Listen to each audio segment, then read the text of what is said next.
Hello! എല്ലാവർക്കും സുഖാണല്ലോ? അപ്പൊ ഇന്ന് പെരുന്നാളൊക്കെ ആണല്ലോ അല്ലേ? പെരുന്നാളായിട്ട് നിങ്ങൾ എന്താ സ്പെഷ്യൽ ഉണ്ടാക്കിയതെന്ന് കമന്റ് ചെയ്യണം കേട്ടോ. ഞാൻ ഏതായാലും നെയ്ച്ചോറും ഒരു സ്പെഷ്യൽ ചിക്കൻ കുറുമയാട്ടോ ഉണ്ടാക്കാൻ പോണത്. എല്ലാവർക്കും അറിയണ റെസിപ്പി തന്നെയാണ്. എന്നാലും പെരുന്നാളല്ലേ? നമുക്ക് എല്ലാവർക്കും ഒരുമിച്ചിട്ട് തന്നെ ഉണ്ടാക്കാം. അപ്പോൾ റൈസ് ഉണ്ടാക്കാൻ വേണ്ടിയിട്ട് ഞാൻ ജീരകശാല അരിയാണ് എടുത്തിട്ടുള്ളത്. അതൊരു 2 കപ്പ് അരി ഒരു 10 മിനിറ്റോളം വെള്ളത്തിൽ കുതിർത്ത് കഴുകിയിട്ട് ഞാൻ ഒരു അരിപ്പയിൽ അരിക്കാൻ വെച്ചിട്ടുണ്ട് കേട്ടോ, വെള്ളമൊക്കെ പോകാൻ വേണ്ടിയിട്ട്.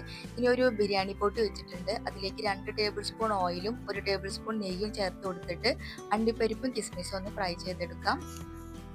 ഇനി കുറച്ചും കൂടെ ഓയിൽ ഒഴിച്ചു കൊടുക്കുന്നുണ്ട്. പിന്നെ ഞാൻ സവാള ഇതാ കുറച്ച് കനമില്ലാതെയും കുറച്ച് കനത്തിലും അരിഞ്ഞെടുത്തിട്ടുണ്ട്.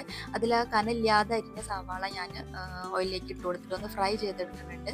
അപ്പോൾ സവാള ഫ്രൈ ആവുമ്പോൾ നമുക്ക് കുറച്ച് പഞ്ചസാര വിതറി കൊടുക്കുകയാണെന്നുണ്ടെങ്കിൽ നല്ല ക്രിസ്പായിട്ട് തന്നെ ഇരിക്കും കേട്ടോ. ഇനി ഇതിൽ നിന്ന് കുറച്ച് ഓയിലൊന്ന് മാറ്റിയിട്ടുണ്ട് കേട്ടോ. എന്നിട്ട് നമുക്ക് 2 പട്ട, 4 ഗ്രാമ്പൂ, 4 ഏലക്കായ, ഒരു ബേ ലീഫ്, ചെറിയ കഷ്ണം ജാതിപത്രി ഒന്ന് ചൂടാക്കി എടുക്കാം. എന്നിട്ട് അതിനുശേഷം നമ്മൾ കനത്തിൽ അരിഞ്ഞു വെച്ച സവാളയും കുറച്ച് ക്യാരറ്റും ചെറിയൊരു കഷ്ണം പച്ചമുളകും പിന്നെ ഒരു കളറിന് വേണ്ടിയിട്ട് ഒരു നുള്ള് മഞ്ഞൾപ്പൊടി ചേർത്ത് കൊടുത്തിട്ടൊന്ന് വഴറ്റിയെടുക്കാം. അത് വഴറ്റിയെടുത്തതിന് ശേഷം അതിലേക്ക് നമ്മൾ അരി ഇട്ട് കൊടുക്കാം കേട്ടോ. അരി നന്നായിട്ടൊന്ന് റോസ്റ്റ് ചെയ്തെടുക്കുന്നുണ്ട്. റോസ്റ്റായി വന്നതിന് ശേഷം 2 കപ്പ് അരിക്ക് 4 കപ്പ് വെള്ളം എന്ന അളവിൽ വെള്ളം ഒഴിച്ചു കൊടുക്കാം. അതിലേക്ക് കുറച്ച് ഉപ്പിട്ട് കൊടുക്കാം. അതുപോലെ തന്നെ ചെറിയൊരു നാരങ്ങയുടെ നീരും പിഴിഞ്ഞ് ചേർക്കുന്നുണ്ട്. വറ്റുകൾ തമ്മിൽ ഒട്ടിപ്പിടിക്കാതിരിക്കാൻ വേണ്ടിയിട്ടാണ് കേട്ടോ. എന്നിട്ട് തീ നല്ലോണം ഹൈ ഫ്ലെയിമിൽ കൂട്ടി വെച്ചിട്ട് നമുക്കൊന്ന് ഇളക്കി കൊടുത്തിട്ട് അടച്ചു വെക്കാം.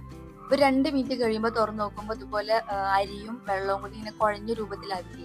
അപ്പൊ നമുക്ക് തീ ലോ ഫ്ലെയിമിലേക്ക് ആക്കി കൊടുക്കാം. എന്നിട്ട് ഒരു 2-3 മിനിറ്റ് കഴിഞ്ഞിട്ട് നമുക്ക് തുറന്നിട്ട് ഒരു സ്പൂൺ നെയ്യും കൂടെ ചേർത്ത് കൊടുത്തിട്ട് ഒന്ന് ഇളക്കി കൊടുത്തിട്ട് അടച്ചു വെക്കാം. എന്നിട്ട് വീണ്ടും ഒരു 3 മിനിറ്റ് ഒക്കെ കഴിഞ്ഞതിന് ശേഷം തുറന്നിട്ട് നമ്മൾ ഫ്രൈ ചെയ്ത് വെച്ച അണ്ടിപ്പരിപ്പ്, കിസ്മിസ്, സവാള, മല്ലിയില എല്ലാം കൂടി ഒന്ന് മേലെ കൂടെ വെതറി കൊടുത്തിട്ട് വീണ്ടും അടച്ചു വെക്കാം. എന്നിട്ട് തീ ലോ ഫ്ലെയിമിലാക്കിയിട്ട് നമുക്കൊരു 10 മിനിറ്റോളം ഒന്ന് കുക്ക് ചെയ്തിട്ട് എടുക്കാം കേട്ടോ. അതിനുശേഷം നമ്മൾ തീ ഓഫ് ആക്കിയതിന് ശേഷം വീണ്ടും ഒരു 10 മിനിറ്റും കൂടെ കഴിഞ്ഞിട്ട് നമ്മൾ തുറന്ന് നോക്കുകയാണെന്നുണ്ടെങ്കിൽ നമ്മുടെ സൂപ്പർ ഗീ റൈസ് റെഡി ആയിട്ടുണ്ടാവും.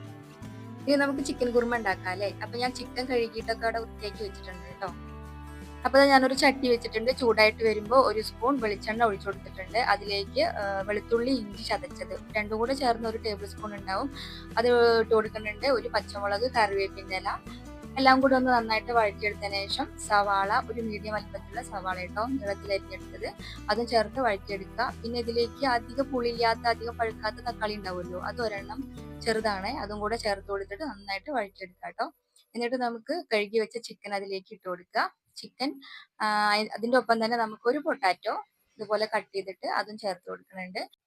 പിന്നെ അതിലേക്ക് 2 ടീസ്പൂൺ കുരുമുളക് പൊടി, 1 ടീസ്പൂൺ ഗരം മസാല, പിന്നെ ആവശ്യത്തിന് ഉപ്പ്, പിന്നെ ഒരു ഇത്തിരി വെള്ളവും ചേർത്ത് കൊടുത്തിട്ട് നന്നായിട്ട് ഇളക്കിയതിന് ശേഷം അടച്ചു വെച്ചിട്ട് നമുക്ക് വേവിക്കാം കേട്ടോ. അപ്പൊ വെള്ളം ഒരു ഇത്തിരി ചേർത്താൽ മതി, ചിക്കൻ തന്നെ വെള്ളം ഇറങ്ങുമല്ലോ.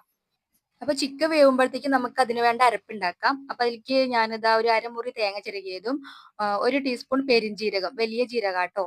പിന്നെ ഇപ്പൊ ഇത് അണ്ടിപ്പരിപ്പ് ഒരു 1, 2, 3, 4, 5, 6 ഉണ്ട്. അത് ഞാൻ വെള്ളത്തിലിട്ട് കുതിർത്തി എടുത്തിട്ടുള്ളതാട്ടോ. അതും കൂടി ചേർത്ത് കൊടുത്തിട്ട് നന്നായിട്ട് പേസ്റ്റ് പോലെ അരച്ചെടുക്കാം. അപ്പൊ കണ്ടോ, ചിക്കനിൽ നിന്ന് തന്നെ വെള്ളമൊക്കെ ഇറങ്ങി വന്നിട്ടുണ്ട്. ഇനി നമ്മൾ ഇതിലേക്ക് നമ്മൾ അരച്ച തേങ്ങയുടെ മിക്സ് ചേർത്ത് കൊടുത്തതിന് ശേഷം നമ്മൾ ഒരുപാട് തിളപ്പിക്കാൻ നിൽക്കരുത്. ഒന്ന് ജസ്റ്റ് ഇങ്ങനെ അതിന്റെ സൈഡിൽ നിന്നൊക്കെ തിള വരുമല്ലോ, ആ സമയത്ത് നമ്മൾ തീ ഓഫ് ചെയ്യണം കേട്ടോ. അപ്പൊ അതിന്റെ മുന്നേ ആയിട്ട് ഞാൻ അതിലേക്ക് കുറച്ച് ഒരു ടീസ്പൂൺ ഗരം മസാലയും 1 ടീസ്പൂൺ കുരുമുളക് പൊടിയും കൂടിയും എക്സ്ട്രാ ആഡ് ചെയ്ത് കൊടുക്കുന്നുണ്ട്. എരിവൊന്ന് കുറവായിരുന്നു കേട്ടോ. എന്നിട്ട് നന്നായിട്ടൊന്ന് ചൂടാക്കിയിട്ട് കുറുക്കിയെടുക്കാനേ പാടുള്ളൂ. അപ്പൊ ചിലവര് മല്ലിപ്പൊടി ചേർക്കാറുണ്ട് കേട്ടോ, ഞാനിതിൽ ചേർക്കണില്ല. അവസാനമായിട്ട് കുറച്ച് മല്ലിയിലയും കൂടി ഇട്ട് വെതറി കൊടുത്തു കഴിഞ്ഞാൽ നമ്മുടെ സിമ്പിൾ ആയിട്ടുള്ള ചിക്കൻ കുറുമി റെഡിയായി. അപ്പൊ ഇതാ വീഡിയോന്റെ ഇടയിൽ ഒരുപാട് നോയ്സ് ഒക്കെ കേൾക്കുന്നുണ്ടാവും കേട്ടോ. പെരുന്നാളൊക്കെ അല്ലേ, ഇവിടെ അടുത്തൊക്കെ പടക്കം പൊട്ടിക്കലും അങ്ങനെ ഗംഭീര പരിപാടികളൊക്കെ കേൾക്കുന്നുണ്ട്. നോയ്സ് ഉണ്ടെങ്കിൽ എല്ലാവരും ഒന്ന് ക്ഷമിച്ചേക്കണേ. അപ്പൊ ഇനി ഞങ്ങള് നെയ്ച്ചോറും കുറുമയൊക്കെ കൂട്ടി ഊണ് കഴിക്കട്ടെ. നിങ്ങൾ എല്ലാവരും ഊണൊക്കെ കഴിച്ച് സന്തോഷമായിട്ടിരിക്കുക കേട്ടോ. അപ്പൊ ഒരിക്കൽ കൂടി എല്ലാവർക്കും പെരുന്നാൾ ആശംസകൾ നേരുന്നു. അപ്പൊ നമുക്ക് അടുത്ത വീഡിയോയിൽ കാണാം. ബൈ.